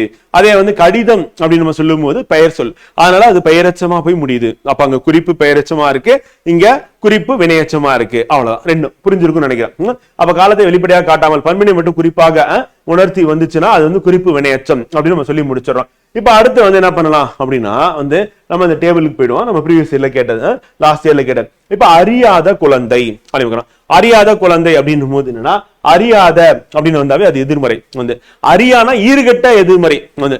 இப்ப அறியாத அப்படின்னும் போது எதிர்மறையா இருக்கு. ஏன்னா வார்த்தை அறியாத தெரியாத அப்படின்னு போட்டாங்கன்னா நம்ம வந்து அது எதிர்மறைன்னு சொல்லணும். அது அறியா தெரியா அப்படின்னு சொன்னா ஈறுகட்ட எதிர்மறைன்னு நம்ம சொல்லணும் வந்து. அப்ப எதிர்மறை பெயரச்சமா இது வந்து இருக்கு. அறிந்த பையன் அப்படின்னும் போது உடன்பாடு பெயரச்சம். பையன் அப்படின்னா பெயரச்சம் தான், அறிந்த அப்படின்னா உடன்பாடு, எனக்கு தெரியும் அவனுக்கு தெரிஞ்சிருக்கு அப்படின்னா உடன்பாடுன்னு அர்த்தம். அப்ப உடன்பாடு பெயரச்சம் அப்படின்னும் போது அறிந்த பையன் அப்படிங்கிறோம். அதே வந்து இல்லாத அப்படிங்கிறோம், இல்லாத பொருள். அப்ப ஏதோ குறிப்பால உணர்த்துறாங்க. இல்லாத பொருள் அப்படின்னும் போது நமக்கு குறிப்பு பெயரச்சமா இருக்கு. இல்லாதனா பண்பை குறிக்குது, இல்ல ஏதோ இல்ல. அது எப்ப இல்ல? இறந்த காலத்துல இல்லையா, நிகழ்காலத்துல இல்லையா, எதிர்காலத்துல இல்லையா அப்படின்னு நம்ம தெரியல, அதனால அது குறிப்பு பெயரச்சம் அப்படிங்கிறோம். அப்ப நம்ம கூடுதலா நம்ம பார்த்ததுலன்னா எதிர்மறை பெயரச்சம் இப்ப கூடுதலா பார்த்திருக்கோம். சப்போஸ் இதை வந்து பாத்தீங்கன்னா அந்த அறியாத குழந்தை வந்து பாத்தீங்கன்னா நமக்கு அறியா அப்படின்னு கொடுத்திருந்தாங்கன்னா அதை நம்ம எப்படி சொல்லணும் அப்படின்னா வந்து ஈறு கெட்ட வந்து, அப்ப ஈறுகட்ட எதிர்மறை பெயரச்சம் அப்படின்னு நம்ம சொல்லணும் வந்து. புரியுதா? ஈறுகட்ட எதிர்மறை பெயரச்சம் சொல்லிட்டு இதையும் நீங்க அடிஷனலா நோட் பண்ணிட்டீங்கன்னா கரெக்டா இருக்கும். அது வந்து அறியா அப்படின்னு வந்துருந்தா வந்து, இப்ப அறியாத அப்படின்னு வந்துருச்சு வந்து, அதனால எதிர்மறை பெயரச்சம் மட்டும் தான் வரும் அப்படின்னு. அதே மாதிரி இங்க வந்து பாத்தீங்கன்னா நமக்கு எக்ஸாம்ல கேட்டதா ஓடுகிற குதிரை அப்படின்னு, கிர கின்ற ஆணின்ற அப்படின்னு வந்தா என்னது நிகழ்காலம், குதிரை என்னது பெயர் சொல் வந்து. அப்ப ஓடுகிற என்ன ஓடுகிற, அப்போ ஒரு பெயர் சொல்ல போடுங்க, போட்டீங்கன்னா முடிஞ்சிடும். அப்ப பெயர் சொல் என்ன ஓடுகிற குதிரை, குதிரை பெயர் சொல் போட்டாச்சு முடிஞ்சிருச்சு. அப்ப பெயரச்சம். இப்ப ஓடுகிற அப்படின்னு வந்தா கிரன் வந்தாவே அது நிகழ்கால பெயரச்சம். அப்ப நிகழ்கால பெயரச்சுக்கு எடுத்துக்காட்டா இருக்கு. அவ்வளவுதான், வெரி சிம்பிள் தான். இப்ப உங்களுக்கு புரிஞ்சிருக்கும்னு நினைக்கிறேன். அப்ப நம்ம என்னென்னலாம் கத்துக்கிட்டோம் அப்படின்னா வந்து முதல்ல எச்சம்னா என்ன, பெயரச்சம்னா என்ன, வினையச்சம்னா என்ன, தெரிநிலை பெயரச்சம்னா என்ன, தெரிநிலை வினையச்சம்னா என்ன, குறிப்பு பெயரச்சம்னா என்ன, குறிப்பு வினையச்சம்னா என்ன அப்படி நம்ம தெரிஞ்சிட்டோம். அதே மாதிரி வந்து பாத்தீங்கன்னா நம்ம இப்ப பார்த்தா வந்து பாத்தீங்கன்னா எதிர்மறை பெயரச்சம்னா என்ன, அதே மாதிரி ஈறுகெட்ட எதிர்மறை பெயரச்சம்னா என்ன, அதே மாதிரி நமக்கு உடன்படு பெயரச்சம்னா என்ன, அப்புறம் நிகழ்கால பெயரச்சம்னா என்ன, அப்புறம் நமக்கு குறிப்பு பெயரச்சம் ஏற்கனவே பார்த்ததுதான். சோ என்ன அப்படின்னு பார்த்தாச்சு. இப்ப முற்றச்சம்னா என்ன அப்படின்னா, இப்ப வள்ளி படித்தால் அப்படின்னு சொல்லும் போது வள்ளி அப்படின்னு வந்துருச்சு. அப்ப படித்தால் அப்படின்னு வருது. இப்ப வள்ளி படித்தால் அப்படின்னு நமக்கு இருந்தது அப்படின்னா அந்த இடத்துல என்ன வினை முற்று முடிஞ்சிருச்சு. வினை படித்தனல் அப்படின்னு வரும்போது என்ன ஆகும்னா வந்து நமக்கு என்ன நடக்குதுன்னா, இப்ப படித்தால் என்னும் சொல்ல வந்து பாத்தீங்கன்னா வினை முற்று அப்படின்னு பொருள் தரும். ஆனா படித்தனல் அப்படின்னு நம்ம போட்டோம்னா அதுதான் வந்து முற்றச்சமா வந்து இருக்கு அப்படிங்கிறோம். அப்ப வள்ளி படித்தனல் அப்படின்னும் போது திருப்பி நம்ம என்ன பண்ணணும் அப்படின்னா மகிழ்ந்தால் சொல்லிட்டு நம்ம போட்டாதான் முடியும் அப்படிங்கிறோம். அப்ப படித்தனல் என்னும் சொல் வந்து படித்து என்னும் வினையச்ச பொருளை தருகிறது. ஆனா ஒரு வினைமுற்று எச்ச பொருள் தந்து மற்றொரு வினைமுற்றை கொண்டு முடிவது முற்றச்சம் அப்படிங்கிறோம். அப்ப நம்ம எப்படி இருக்குன்னா வள்ளி படித்தால் அப்படின்னு நமக்கு இருந்திருந்தது அப்படின்னா படித்தால் அப்படின்னும் போது நம்ம படித்து அப்படின்னு பார்க்கிறோம். அப்போ ஒரு செயலை குறிக்குது. அப்ப செயலை குறித்தது அப்படின்னா நமக்கு என்ன ஆகும், இப்ப வள்ளி படித்தால் அப்படின்னும் போது நமக்கு முடிஞ்சிருச்சு. ஆனா படித்தனல் போடும்போது என்னன்னா படித்தனால் என்ன ஆச்சு, வந்து மகிழ்ந்தால் அப்படின்னு நம்ம திருப்பியும் ஒரு வினைமுற்றை கொண்டு நம்ம முடிக்கிற மாதிரி இருக்கு அப்படிங்கிறோம். சோ அப்படி முடிச்சோம் அப்படின்னா ஒரு வினையச்சத்தை வினை சொல்ல கொண்டு முடிக்கிற மாதிரி இருக்கு. அப்படி முடிச்சோம் அப்படின்னா அதுதான் முற்றச்சம் அப்படிங்கிறோம். அப்ப இந்த மாதிரி வந்து சிம்பிளா வரக்கூடியதை காம்ப்ளிகேட் பண்ணிட்டாங்க, பிளஸ் நம்ம திருப்பி இன்னொரு சொல்ல போட்டாதான் நமக்கு முடியுது அப்படின்னா அது முற்றச்சம் வந்து. அப்ப முற்றச்சம் அப்படின்னும் போது அந்த இடத்துல நமக்கு என்ன வரல, அது பெயர் முற்றச்சமா வினை முற்றச்சமா, முற்றச்சம் அப்படின்னும் போது நம்ம திருப்பி ஒரு சொல்ல கொண்டுதான் நம்ம முடிக்கணும். அப்ப வள்ளி படித்தனல் மகிழ்ந்தால் வந்து அப்படிங்கிறோம். சோ அப்ப படித்து அப்படின்னு வரணும், இல்ல படித்தால் அப்படின்னு வந்திருக்கணும். அப்படி வந்திருந்ததுன்னா நமக்கு என்ன ஆகும் அப்படின்னா, சரி வள்ளி படித்து அப்படின்னு வந்தாலும் நமக்கு முற்று பெறாது. வள்ளி படித்தால் அப்படின்னா நமக்கு முற்று பெறும். அப்ப வள்ளி படித்து மகிழ்ந்தால் அப்படின்னு வரும். அது அப்ப திருப்பி நமக்கு என்ன ஆகுதுன்னா இன்னொரு சொல்ல வந்து போடுற மாதிரி இருக்கு. அப்படி போட்டோம்னா அது வந்து நமக்கு என்னவா இருக்கணும், முற்றச்சமா இருக்கு அப்படிங்கிறோம். அப்ப நம்ம இதுக்கு முன்னாடி பார்த்தது அப்படின்னும் போது என்ன ஆகுதுன்னா நம்ம ஒரு பெயர் சொல்லியோ வினை சொல்லியோ போட்டு நம்ம முற்று பெற செய்யணும் அப்படின்னு பார்க்கிறோம். அப்படி செஞ்சோம்னா அதுதான் வந்து பெயரச்சம் வினையச்சம் அப்படின்னு வந்து, அது இல்லைன்னா முற்று பெறாது அப்படின்னு நம்ம பார்த்தோம். அதை எச்ச வினைகளா இருக்கு அப்படிங்கிறோம். முற்றச்சம் அப்படின்னும் போது வந்து பாத்தீங்கன்னா வள்ளி படித்தால் அப்படின்னு இருக்க வேண்டியது வள்ளி படித்தனல் இருக்கு, அவ படித்தனல் மகிழ்ந்தாள் அப்படின்னு போட்டு நம்ம முடிக்கிற மாதிரி இருந்ததுன்னா அதுதான் முற்றச்சம். இதெல்லாம் நம்ம அப்படியே எக்ஸாம்ல கொஸ்டின் வந்ததுன்னா அப்ளை பண்ணி நம்ம எழுதணும் அப்படின்னா கரெக்டா இருக்கும் அப்படின்னு சொல்லி பாக்குறோம். அடுத்து நம்ம பார்க்க போறது என்ன அப்படின்னா வந்து 4 வகை சொற்கள் அப்படிங்கிறோம். 4 வகை சொற்கள் மொத்தம் 4 வகையா வந்து சொற்கள் வந்து நம்ம பாக்குறோம். அது என்ன அப்படின்னா பெயர்ச்சொல், வினைச்சொல், இடைச்சொல், உரிச்சொல் அப்படிங்கிறோம். மொத்தம் 4 வகைகளாக நம்ம பிரிக்க போறோம் அப்படிங்கிறோம். இதுல முதல் 2 வகையை வந்து நம்ம இன்றைய வகுப்புல படிக்க இருக்கோம் அப்படிங்கிறோம். அதுல என்ன அப்படின்னா வந்து தமிழ் சில எழுத்து தனித்து நின்று பொருள் தரும், ஒன்றுக்கு மேற்பட்ட எழுத்துக்கள் தொடர்ந்து நின்றும் பொருள் தரக்கூடியதா இருக்கும். அதுதான் நம்ம சொல் அப்படின்றது நம்ம ஏற்கனவே வந்து விளக்கம் வந்து பார்த்திருந்தோம். இப்ப ஈ, பூ, மை, கல், கடல், தங்கம், அப்போ 1 எழுத்து இருக்கு, 2 எழுத்து இருக்கு, 3 எழுத்து இருக்கு, 4 எழுத்து இருக்கு. அப்ப இது எல்லாமே வந்து சொல். வந்து இந்த சொற்களை வந்து நம்ம 4ஆ பிரிக்கும் பொழுது இலக்கண அடிப்படையில் 4ஆ பிரிக்கிறோம். ஃபர்ஸ்ட் வந்து என்னன்னா பெயர் சொல், இரண்டாவது என்னன்னா வினைச்சொல், மூன்றாவது இடைச்சொல், நான்காவது வந்து உரிச்சொல் அப்படிங்கிறோம். இப்ப பெயர்ச்சொல் அப்படின்னு பார்க்கும்போது மரம், பள்ளிக்கூடம், சித்திரை, கிளை, இனிப்பு, பாடுதல், பாரதி, பள்ளி, காலை, கண், நன்மை, யோடுதல், இது எல்லாமே என்ன அப்படின்னா வந்து பெயர்ச்சொல் அப்படிங்கிறோம். அப்ப பெயர் சொல்ல வகை இருக்கா அப்படின்னா இருக்கு அப்படிங்கிறோம். எத்தனை வகைப்படும் அப்படின்னா 6 வகைப்படும். அந்த 6 வகை என்னப்பா அப்படின்னா பொருட்பெயர், இடப்பெயர், காலப்பெயர், வந்து அதே மாதிரி சினப்பெயர், பண்பு பெயர், தொழிற்பெயர், மொத்தம் 6 வகையா பிரிக்கிறோம் அப்படிங்கிறோம். இப்ப உதாரணத்துக்கு இங்கே வந்து நம்ம என்ன சொல்லலாம் அப்படின்னா வந்து பாத்தீங்கன்னா இப்ப பள்ளிக்கூடம் அப்படின்னா அது இடப்பெயர், சித்திரை அப்படின்னா வந்து காலப்பெயர் அப்படிங்கிறோம். அதே மாதிரி வந்து பாத்தீங்கன்னா இனிப்பு அப்படின்னும் போது வந்து அதனுடைய பண்பு பெயர் அப்படிங்கிறோம். அந்த கிளை அப்படின்னா வந்து அது சினை பெயர் அப்படிங்கிறோம். அதே மாதிரி நமக்கு தொழிற்பெயருக்கு வந்து பாத்தீங்கன்னா இப்ப ஓடுதல் அப்படின்றது தொழிற்பெயர் அப்படிங்கிறோம். தல் அல் அப்படின்னு வந்துச்சுன்னா அது வந்து தொழிற்பெயர் இருக்கிறோம். இந்த மாதிரி நம்ம பெயர் சொல்ல வந்து பாத்தீங்கன்னா வகைப்படுத்தும் போது ஒரு 6 வகையா நம்ம வந்து பிரிக்கிறோம் அப்படிங்கிறோம். இப்ப ஃபர்ஸ்ட் வகையை நம்ம என்ன பார்க்க போறோம் அப்படின்னா பொருளை குறிக்கும் பெயரை நம்ம சொல்லணும் பொருட்பெயர் அப்படிங்கிறோம். உயிரிழ பொருட்களையும் உயிரற்ற பொருட்களையும் நம்ம குறிக்கும் அப்படிங்கிறோம். உயிரிழ பொருள் அப்படின்னு பார்க்கும்போது மரம், செடி, மயில், பறவை அப்படிங்கிறோம். உயிரற்ற பொருட்கள் அப்படின்னா புத்தகம், நாற்காலி அப்படின்னும் போது உயிரற்ற பொருளுக்கு எடுத்துக்காட்டு. அப்ப பொருட்பெயர் அப்படின்னா பொருளை குறிக்கக்கூடியதா இருக்கும் அப்படிங்கிறோம். இப்ப பாடுதல் அப்படின்னும் போது என்ன வரும், அதுவும் தொழிற்பெயரா தான் இருக்கு. அப்ப பாடுதல் அப்படின்னும் போது நம்ம தொழிற்பெயரா வந்து இருக்கு அப்படிங்கிறோம். அடுத்து வந்து இடப்பெயர் அப்படின்னு பார்க்கும்போது ஒரு இடத்தின் பெயரை குறிக்கும் பெயர் இடப்பெயரா இருக்கு. இப்ப இடம்னா சென்னை, பள்ளி, பூங்கா, தெரு, அப்புறம் குளிர்ந்தது நிலம். அப்ப நிலம் அப்படின்னும் போது என்ன ஆகுது, நமக்கு இடப்பெயர் தான். குளிர்ந்த நிலம் அப்படின்றதா குளிர்ந்தது நிலம். அப்ப அது இடப்பெயரை குறிக்குது. காலப்பெயர் அப்படின்னு பார்க்கும்போது நிமிடம், நாள், வாரம், சித்திரை, ஆண்டு அப்படின்றதா காலப்பெயர், காலத்தை குறிக்கக்கூடியதா இருக்கு. சினப்பெயர் அப்படின்னா வந்து பொருளின் உறுப்பை குறிக்கும் பெயர் தான் சினப்பெயர். நம்ம ஏற்கனவே கிளை பார்த்தோம். இப்ப கண், கை, இலை, கிளை, நல்லது, கை, முதல்ல கை அப்படின்னு வந்துருச்சு. அப்ப வந்துச்சுன்னா அது வந்து சினைப்பெயரை குறிக்குது. பண்பு பெயர் அப்படின்னும் போது என்ன ஆகுதுன்னா நமக்கு இந்த இடத்துல நன்மை வந்தா பண்பு பெயர். அப்ப மை அப்படின்னு வந்துச்சுன்னா நல்லா ஞாபகம் வச்சுக்கோங்க, அது வந்து பண்பு பெயரா வந்து இருக்கும் ஆரம்பிக்கலாம். சோ மை விகுதியா வந்தது. இப்ப அழிந்தது தீமை, நன்மை, செம்மை அப்படின்னு வந்துச்சுனாவே அது பண்பு பெயரா வந்து இருக்கும். வட்டம், சதுரமும் நமக்கு வந்து பண்பு பெயரா தான் இருக்கு ஆரம்பிக்கலாம். சோ அதை நம்ம நினைவு வச்சுக்கணும். இப்ப தொழிற்பெயர் அப்படின்னு எடுத்துக்கும் போது தொழிலை குறிக்கும் பெயர் தான் நம்ம தொழிற்பெயர் அப்படின்னுவோம். இப்ப படித்தல், ஆடுதல், நடித்தல், அற்றது, பிறப்பு ஆரம்பிக்கலாம். சோ இப்ப இதுல வந்து படித்தல், ஆடுதல், இப்ப தல் இருக்கு, தல் இருக்கு அப்படின்னா அது வந்து தொழிற்பெயர் அப்படின்னு நம்ம போட்டுட்டு போயிடலாம். இப்ப அற்றது அப்படின்னும் போது என்னன்னா அற்றதுன்னா அரு அப்படின்னு பாக்குறோம். அப்ப அற்றது அப்படின்னா அருனா பிரிக்கிறது வந்து இல்ல அப்படின்னு அர்த்தம். அப்ப அற்றது பிறப்பு, பிறப்பு என்னன்னா பிறத்தல் அப்படின்னு பாக்குறோம். சோ இந்த இடத்துலயும் நமக்கு பிறப்பு என்ன குறிக்குதுன்னா தொழிற்பெயர் தான் குறிக்குது. அற்றது அப்படின்றது வந்து பாத்தீங்கன்னா அரு அப்படின்றதுல தான் நமக்கு அற்றதுன்னு வருது. அப்ப அறுத்தல், அறுத்தல்னாலும் தள்ளு, பிறப்புனா பிறத்தல், தள்ளு. அப்ப ஆக மொத்தத்துல நமக்கு என்ன வருதுன்னா இதுலயும் வந்து இந்த ரெண்டுலயுமே வந்து இதுவும் தொழிற்பெயர் தான், இதுவும் தொழிற்பெயர் தான் ஆரம்பிக்கிறோம். இப்ப ரீசெண்டா நமக்கு எக்ஸாம்ல கொஸ்டின் கேட்டது ஆரம்பிக்கிறோம். இப்ப தீமை அப்படின்னும் போது மை விகுதி இருக்கு, அப்ப பண்பு பெயர் அப்படின்னு போட்டு போயிட வேண்டியதான். அப்ப மொத்தம் எத்தனை வகை அப்படின்னா 6 வகைன்னு பாக்குறோம். இந்த 6 வகையும் எடுத்துக்காட்ட நினைவில் வச்சுக்கிட்டீங்க அப்படின்னா உங்களால என்ன பண்ண முடியும், சுலபமா விடை அளிக்க முடியும். அப்ப பொருட்பெயர், இடப்பெயர், காலப்பெயர், சினப்பெயர், பண்பு பெயர், தொழிற்பெயர் அப்படிங்கிறோம். இந்த 6 வகையா பிரிக்கிறோம். இப்ப உதாரணத்துக்கு நம்ம ஏற்க 6 வகை சொற்களுக்கும் சான்று அப்படின்றது பார்ப்போங்க. இப்ப காவியா புத்தகம் படித்தால், படித்தால் அப்படின்னு வரல. இப்ப தல் அல் அப்படின்னு சாரி காவியா புத்தகம் படித்தால் அப்படின்னு மாறி மார்க் பண்ணிருக்கோம். படித்தால் வராது, படித்தாலும் அது வந்து செயலை குறிக்கும். வந்து புத்தகம் அப்படிங்கிறோம். புத்தகம் அப்படின்னும் போது என்னன்னா அது வந்து பொருட்பெயரா வந்து இருக்கு அப்படிங்கிறோம். ஹைலைட் பண்ணிடலாம். அதுக்கு அடுத்து பள்ளிக்கு அப்படின்னு பார்க்கும்போது அது இடப்பெயரா இருக்கு. மாலையில் அப்படின்னும் போது காலப்பெயரா இருக்கு. தலை அப்படின்னும் போது சினைப்பெயரா இருக்கு. இனிமையாக அப்படின்னா பண்பு பெயரா இருக்கு. அது மாதிரி ஆடுதல் அப்படின்னா தொழிற்பெயர். இப்ப காவியா புத்தகம் படித்தாலும் புத்தகம் வந்து பொருட்பெயர். இப்ப காவியா பள்ளிக்கு சென்றால் இடப்பெயர். காவியா மாலையில் விளையாடினால் காலப்பெயர். காவியா தலை அசைத்தால் சினைப்பெயர். காவியா இனிமையாக பேசுவாள் பண்பு பெயர். காவியாவுக்கு நடனம், ஆடுதல் பிரிக்கும்.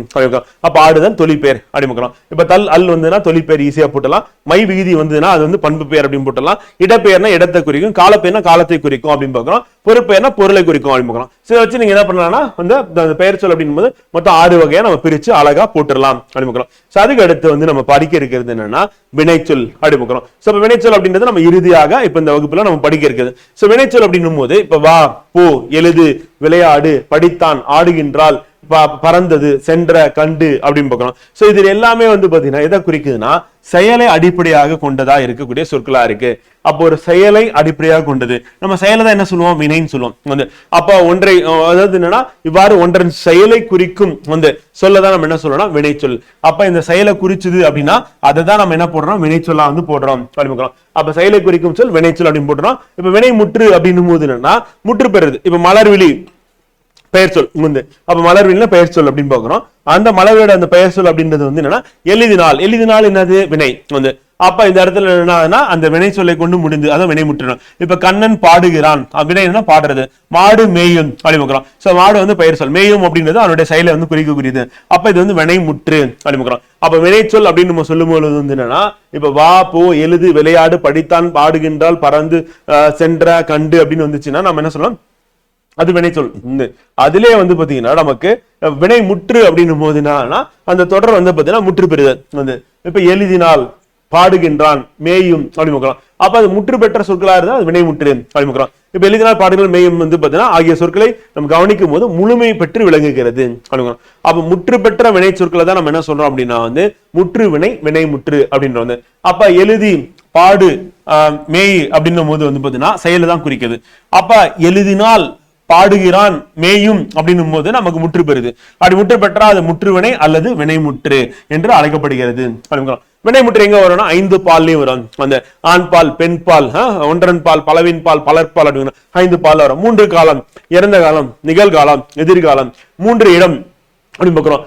தன்மை, முன்னிலை, படற்கை அப்படின்னு பார்க்கிறோம். அப்ப ஆகிய அனைத்திலும் வரக்கூடியதான் என்ன அப்படின்னு வந்து பாத்தீங்கன்னா இந்த வினைமுற்று. இது வந்து தெரிநிலை வினைமுற்று, குறிப்பு வினைமுற்றுன்னு சொல்லி 2ஆ பிரிக்கிறோம். அப்ப தெரிநிலைனா என்ன, குறிப்புனா என்ன அப்படின்னு. தெரிநிலை நம்ம ஏற்கனவே வந்து பார்த்தோம். என்னன்னா அது வெளிப்படையா காட்டும். என்னத்தை காட்டும் அங்க வந்து நம்ம பார்க்கும்போது செயலையும் காலத்தையும் காட்டும் அப்படின்னு பார்த்தோம். தெரிநிலை பெயரெச்சம், குறிப்பு, அதே மாதிரி தெரிநிலை வினையச்சம் இங்கேயும் காட்டுது. என்ன காட்டுது அப்படின்னு பார்ப்போங்க. செயல் நடைபெறுவதற்கு செய்பவர், கருவி, நிலம், செயல், காலம், செய்பொருள் ஆகிய 6 முதன்மையானவை. அந்த 6 வெளிப்படுமாறு வந்துச்சுன்னா அது வந்து தெரிநிலை வினைமுற்று அனுப்புகிறோம். அப்ப 6ல ஏதாவது ஒண்ணு வந்துச்சுன்னா அது வந்து குறிப்பு வினைமுற்று. அவ்வளவு முடிஞ்சு போச்சு. அப்ப தெரிநிலை வினைமுற்று அப்படின்னும் போது நமக்கு அந்த வினைமுற்றுனா என்னன்னா ஒரு செயல் முடிஞ்சிருது வந்து. அப்ப அந்த முடிஞ்சதை பத்தி சொல்லும் பொழுது அதுல என்னவா இருக்கும் அப்படின்னா செய்பவர் தெரியும், கருவி தெரியணும், நிலம் தெரியணும், செயல் தெரியணும், காலம் தெரியணும், செய்பொருள் தெரியணும். யாரும் தெரிஞ்சிச்சுன்னா அது வந்து நமக்கு தெரிநிலை வினைமுற்று அப்படின்னு நம்ம சொல்றோம். அப்ப மாணவி கட்டுரை எழுதினார் வந்து. இப்ப இதுல என்ன ஆகுது அப்படின்னா வந்து நமக்கு என்ன ஆகுது, செய்பவர் யாரு, மாணவி ஃபர்ஸ்ட் தெரிஞ்சிருச்சு வந்து. அதான் மாணவி இருக்கு வந்து. அடுத்து கட்டுரை எழுதினால், காலம் என்னன்னா இறந்த காலம் முடிஞ்சு போச்சு. கருவி என்னன்னா எழுதினால் அப்படின்னு எழுதுகோலை பயன்படுத்தி எழுதியிருக்காங்க. அப்ப கருவி நமக்கு தெரிஞ்சிருச்சு வந்து. செய்பொருள் என்னன்னா கட்டுரை தான் வந்து. அவருடைய பொருள் அப்படின்னா செஞ்சு முடிச்சப்ப அந்த பொருள் என்ன கிடைக்குன்னா கட்டுரை கிடைக்குது. அதே மாதிரி மாணவி கட்டுரை எழுதினால், நிலம் இருக்கா அப்படின்னா எங்க எழுதியிருப்பா, பள்ளியில் எழுதியிருப்பா வந்து. செயல் என்னப்பா அப்படின்னா எழுதுதல். அப்ப இந்த 6மே வெளிப்பட்டது அப்படின்னா அது தெரிநிலை வினைமுற்று. அப்ப தெரிநிலை வினைமுற்று அப்படின்னும் போது நமக்கு என்னெல்லாம் வெளிப்படணும், செய்பவர், கருவி, நிலம், செயல், காலம், செய்பொருள் அப்படின்னு. இது எல்லாம் வெளிப்பட்டுச்சுன்னா, அந்த 6 வெளிப்பட்டுச்சுன்னா அதுதான் நம்ம தெரிநிலை வினைமுற்று என்று அழைக்கப்படுகிறது அப்படின்னு.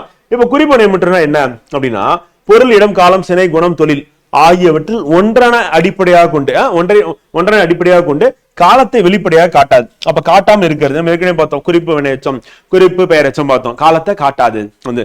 அங்க செயலை காட்டாது அப்படின்னு பார்த்தோம். இங்க என்னன்னா இதுல ஏதாவது ஒன்றனை அடிப்படையாக வச்சுக்கோம், எல்லாத்தையுமே காட்டாது. 6 காமிச்சதுன்னா அது தெரிநிலை வினைமுற்று. 6ல ஏதாவது ஒண்ணு மட்டும் காமிக்குது. அந்த ஒண்ணு என்ன அப்படின்னா வந்து பாத்தீங்கன்னா பொருள், இடம், காலம், சினை, குணம், தொழில் அப்படி முக்கியம். சோ அதுக்கு எதுக்கு என்ன வித்தியாசம் அப்படின்னும் போது வந்து பாத்தீங்கன்னா அங்க வந்து பாத்தீங்கன்னா இங்க வந்து நமக்கு பொருள் ஆரம்பிக்குது, அங்க செய்பவர் அப்படின்னு ஆரம்பிக்குது வந்து. அதே மாதிரி இடம் இருக்கு, அங்க வந்து நிலம் அப்படின்னு பாக்குறது. இங்க காலம் இருக்கு, அங்கேயும் காலம் இருக்கு. இங்க சினை அப்படின்றது இருக்கு வந்து. அங்க வந்து பாத்தீங்கன்னா என்னன்னா நமக்கு கருவி இருக்கு வந்து. இங்க குணம், தொழில் அப்படின்றது இருக்கு, அங்க செய்பொருள் அப்படின்னு இருக்கு, செயல் இருக்கு. சோ அந்த வேறுபாடு இருக்கதான் செய்யுது. ஆனா இதுல இந்த 6ல ஒண்ணை வந்து அடிப்படையா வச்சுக்கிட்டு வந்துச்சு அப்படின்னா, சோ அடிப்படையா ஒன்றனை கொண்டு வந்துச்சுன்னா அது வந்து குறிப்பு வினைமுற்று என்று அழைக்கப்படுகிறது. இப்ப உதாரணத்துக்கு பொன்னன் அப்படின்னும் போது என்னன்னா பொன் அப்படின்றது வந்து பொருளை குறிக்குது வந்து. அப்ப பொன்னன் அப்படின்ற வார்த்தையை வந்து நமக்கு பொருள் மட்டும் தெரியுது அப்படிங்கிறோம். கண்ணன் அப்படின்னும் கண் அப்படின்றது குறிக்குது, அப்ப அது சினை இருக்கு அப்படிங்கிறோம். தென்னாட்டார் அப்படின்னும் போது எந்த பகுதினா தெற்கு பகுதி, அப்ப இடம் அப்படின்றது நமக்கு தெரிய வருது. அவர் கரியன் அப்படின்னும் போது வந்து பாத்தீங்கன்னா குணம் அப்படின்றது தெரிய வருது, கருமை நிறத்தவன் அப்படின்னு அர்த்தம், அப்ப அதனோட பண்பு அப்ப குணம் தெரியுது.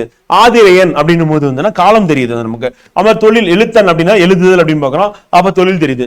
அப்ப நம்ம சொல்லக்கூடிய அந்த சொல்லுல வந்து பாத்தீங்கன்னா வந்து நம்ம சொல்லக்கூடிய சொல்லுல பொருள், இடம், காலம், சினை, குணம், தொழில் ஆகியவற்றில் ஏதாவது ஒன்றனை மட்டும் வெளிப்படையாக காமிச்சு காலமே காட்டாது. இப்ப இதுல காலம் இருக்கா? பொன்னன், கண்ணன், தென்னாட்டா, கரியன், ஆதிரையன், எழுத்தன், காலம் ஏதாவது இருக்கான்னா காலமே இல்ல.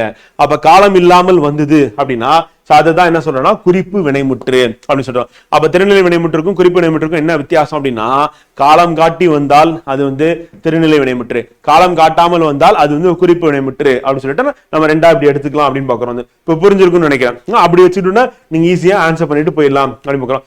அதுக்கு அடுத்து நெக்ஸ்ட் வந்து பாத்தீங்கன்னா ஏவல் வினைமுற்று அப்படின்னு பாக்குறோம். ஏவல் வினைமுற்று அப்படின்னா பாடம் படி, கடைக்கு போ அப்படின்னு சொல்லி சொல்றது என்னன்னா ஏவல் வினைமுற்று. அப்ப ஏவர் வந்து செயலை செய்யுமாறு கட்டளை எடுக்கின்றன. அப்ப தன் முன் உள்ள ஒருவரை வந்து தனக்கு முன்னாடி இருக்கிற ஒருத்தர் வந்து பாத்தீங்கன்னா ஏவும் வினைமுற்று. அப்ப தனக்கு முன்னாடி இருக்க ஒருத்தரை போயிட்டு நீ செய்ப்பா அப்படின்னு சொல்லி சொல்றதுதான் ஏவல் வினைமுற்று. இது ஒருமை பன்மை ஆகிய இரு வகைகளிலும் வரும் அப்படிமுக்கலாம். அப்ப ஒருமை பன்மை இருந்தது அப்படின்னா ரெண்டுத்திலும் வரக்கூடியதா இருக்கும் அப்படிமுக்கலாம். இப்ப எழுது அப்படின்னும் போது ஒருமை, எழுதுமீன் அப்படின்னா பன்மை. இக்கால வழக்கில் எழுதுமீன் பயன்படுத்தல, எழுதுங்கள் அப்படின்னு தான் பயன்படுத்துறோம் வந்து. அப்ப ஏவல் வினைமுற்று அப்படின்னும் போது என்னன்னா செயலை செய்ய சொல்லி வந்து சொல்றதா ஏவல் வினைமுற்று அப்படின்னு. கட்டளை இடுவது, பாடம் படி வந்து கடைக்கு போ அப்படின்றது. அப்ப செயலை செய்ய சொல்றது, படி போ அப்படின்னு செயலை சொல்றது. அப்ப இது ஒருமையில வரும், பன்மையில வரும். ஒருமையில அப்படின்னு பார்த்தீங்கன்னா எழுது அப்படின்னா ஒருமை வந்து, எழுதுமீன் அப்படின்னா பன்மை. ஆனா இப்ப நம்ம இக்கால வழக்கில் எதை பயன்படுத்துறோம் அப்படின்னா வந்து எழுதுங்கள் அப்படின்றத நம்ம பயன்படுத்துறோம் அப்படின்னு. அது நம்ம நினைவு வச்சுக்கணும். அதுக்கு அடுத்து வந்து பாத்தீங்கன்னா வியங்கோல் வினைமுற்று. இப்ப வியங்கோல் வினைமுற்று அப்படின்னா வாழ்த்துதல், வைதல், விதித்தல், வேண்டல் அப்படின்னு வந்து. அப்ப வேங்கல் வினைமுற்று அப்படின்னு வாழ்த்துதல், வைதல், விதித்தல், வேண்டல்னா இரு திணைகளையும் வந்து உயர்திணை அக்ரிணை 5 பால்களையும், 5 பால்கள் என்ன, ஆண் பால், பெண் பால், பலர்பால், ஒன்றன் பால், பலவின் பால் அப்படின்னு 3 இடங்கள் அப்படின்னு பார்க்கும்போது தன்மை முன்னிலை பற்றக்கரை அப்படின்னு. சோ இதுல வந்து வேங்கோல் வினைமுற்று பொறுத்து இது எல்லா இடத்துலயும் வரும். நம்ம எப்படி வச்சு சொல்லலாம் வேங்கோல் வினைமுற்று அப்படின்னும் போது அதனுடைய விகுதிகள் வச்சு சொல்லலாம். என்னப்பா இருக்குன்னா கா, இயர், அல் அப்படின்னு இருக்கும். அப்ப இந்த விகுதிகளை பெற்று வந்தா நம்ம என்ன சொல்லலாம் அப்படின்னா வந்து வியங்கோல் வினைமுற்று அப்படின்னு சொல்லலாம். இப்ப வாழ்க, ஒளிக, வாலியர், வாரல் அப்படின்னு பார்க்கிறோம். அப்ப வாரல்ல அல்லு வந்துருச்சு, வாலியர்ல இயர் வந்துருச்சு, ஒளிகல கா வந்துருச்சு, வால்களை கா வந்துருச்சு. அப்படி வந்ததுன்னா அது நம்ம என்ன சொல்லுவோம் அப்படின்னா வியங்கோல் வினைமுற்று. அதான் வினை முடிஞ்சிருது. ஆனா அது வியங்கோல் வினைமுற்று நம்ம எதை வச்சு சொல்றோம் அப்படின்னா அந்த விகுதிகளை வச்சு நம்ம என்ன பண்ணிடலாம் வியங்கோல் வினைமுற்று சொல்லலாம். அப்ப வாழ்க, ஒளிக, வாலியர், வாரல் அப்படின்னு வந்துச்சுன்னா அது வியங்கோல் வினைமுற்று போய் முடிஞ்சிடும் அப்படின்னு. அப்ப வினைச்சொல் அப்படின்னு நம்ம ஆரம்பிச்சு வினைமுற்று அப்படின்றத பார்த்து அதுல தெரிநிலை வினைமுற்று, குறிப்பு வினைமுற்று அப்படின்னு பார்த்தோம். அதுக்கு அடுத்து வந்து பாத்தீங்கன்னா ஏவல் வினைமுற்று, வியங்கோல் வினைமுற்றுன்னு சொல்லிட்டு வினைமுற்றோட வகைகள் அப்படின்றத நம்ம பார்த்து முடிச்சுட்டோம் அப்படின்னு. சோ இன்றைய வகுப்புல நம்ம கம்ப்ளீட் பண்றது இந்த இடத்துல நம்ம நிறைவு செய்யறோம். சோ இதை வந்து இதனுடைய தொடர்ச்சியா நம்ம அடுத்து படிக்க இருக்கிறது வந்து பாத்தீங்கன்னா என்னன்னா நம்ம இன்னும் 4 வகை சொற்கள்ல இடைச்சொல், உரிச்சொல் அப்படின்றத நம்ம அடுத்த வகுப்புல படிக்க போறோம். சோ அதனுடைய தொடர்ச்சியா சொல்லிலக்கணம் அப்படின்றத நம்ம கம்ப்ளீட் பண்ண போறோம் அப்படின்னு. சோ அடுத்த தலைப்பு நமக்கு முக்கியமான தலைப்பு தான் வந்து. சோ அங்க வந்து பாத்தீங்கன்னா நமக்கு இடைநிலை சொற்கள் அப்படின்றத நம்ம படிக்க இருக்கோம். சோ அதுக்கப்புறம் வந்து பாத்தீங்கன்னா பகுபதம், பகாபதம்னா என்ன அப்படின்றது நம்ம அடுத்த வகுப்புல சொல்லிலக்கணத்துல நம்ம பார்த்து முடிக்க போறோம் வந்து. சோ இன்றைய வகுப்பு அப்படின்றத நீங்க படிச்சுட்டு இந்த அடுத்த ஒரு நாட்கள் வந்து பாத்தீங்கன்னா வியாழன் வெள்ளியில உங்களுக்கு கணித வகுப்புகள் இருக்கும். அதையும் நீங்க வந்து அட்டன் பண்ணணும் கண்டிப்பா. சோ அந்த கணித வகுப்புல அட்டன் பண்ணி அதையும் நீங்க திருப்பி பிராக்டிஸ் பண்ணணும். சனி ஞாயிறுல முழுமையா நீங்க என்ன பண்ணணும்னா சனிக்கிழமை ஃபுல்லா ரிவிஷன் பண்றது, ஞாயிற்றுக்கிழமை நீங்க டெஸ்ட் பிராக்டிஸ் வந்து பண்றது அப்படின்றது அவசியம் வந்து. சோ நம்ம இந்த ஃப்ரீ மெட்டீரியல் வந்து கிளாஸ் மெட்டீரியல் வந்து அதை நீங்க டவுன்லோட் பண்றதுக்கும் அப்புறம் நம்ம test question paper and explanation PDF நீங்க டவுன்லோட் பண்றதுக்கும் டிஸ்கிரிப்ஷன் இருக்க கூகுள் ஃபார்ம் ஃபில் அப் பண்ணீங்கன்னா உங்களை நம்ம அகாடமியோட ஆப்ல ஃப்ரீ பேட்ச்ல ஆட் பண்ணிடுவாங்க வந்து. அப்ப ஃபார்மை ஃபில் அப் பண்ணிட்டு நீங்க ஆப்பை டவுன்லோட் பண்ணுங்க. உங்களுடைய நம்பர் நீங்க எந்த நம்பர் யூஸ் பண்ணீங்களோ அந்த நம்பர் போட்டு லாகின் பண்ணுங்க ஆப். அப்பதான் அந்த நம்பர்ல உங்களுக்கு என்ன பண்ணிடுவாங்கன்னா ஃப்ரீ பேட்ச்ல ஆட் பண்ணுவாங்க. அப்ப எய்ம் TN Group 4 சர்வீஸ் சொல்லிட்டு ஃப்ரீ பேட்ச் இருக்கும். அந்த பேட்ச்ல உங்களை ஆட் பண்ணி விட்டுருவாங்க. சோ அதுல உங்களுக்கு PDF மெட்டீரியல் அப்படிங்கிறது அதிலே கிடைச்சிரும், டெஸ்ட் கொஸ்டின் பேப்பர் கிடைச்சிரும், எக்ஸ்பிளனேஷன் PDF கிடைச்சிரும்.